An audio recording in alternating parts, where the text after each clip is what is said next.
चिदात्मने सर्वान्तरात्मने श्रीमद् वेङ्कटेशाय मङ्गलम्।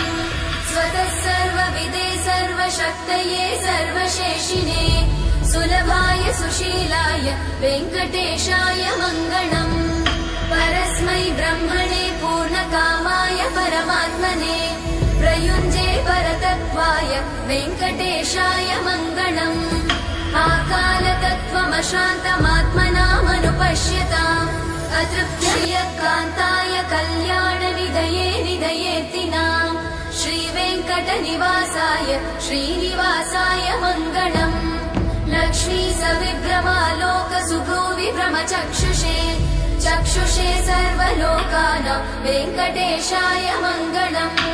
श्रीवेङ्कटाद्रिशृङ्गाग्रमङ्गलाभरणाग्रये